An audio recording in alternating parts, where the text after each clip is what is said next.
When a buyer comes in to buy your business, they want to understand, okay, how's this business going to continue when you, the owner, leave? And so the more reoccurring revenue you can have, the more valuable it's going to be.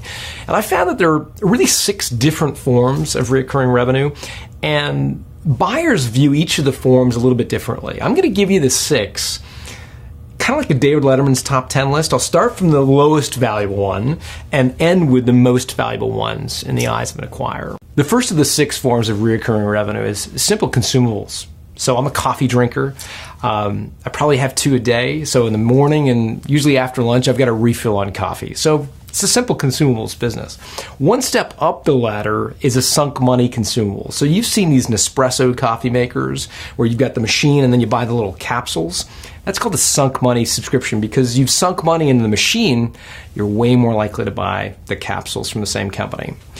Next one up the ladder is subscription revenue. So if you've ever subscribed to a magazine, you know about that, right? There's a start date and an end date to your subscription, and the editors know that you're a subscriber for either a year or 2 years into the future. It's a form of recurring revenue. One step up the ladder is sunk money subscriptions, where you sink money into a platform. And then you buy information or something on a subscription basis. A good example of that would be the Bloomberg terminal. Wall Street traders have the hardware, the physical computer that sits on their desk. That's called the Bloomberg terminal. They also buy the information on a subscription basis. So it's kind of mashing together 2 of these concepts, not only sunk money consumables, but also buying on a subscription.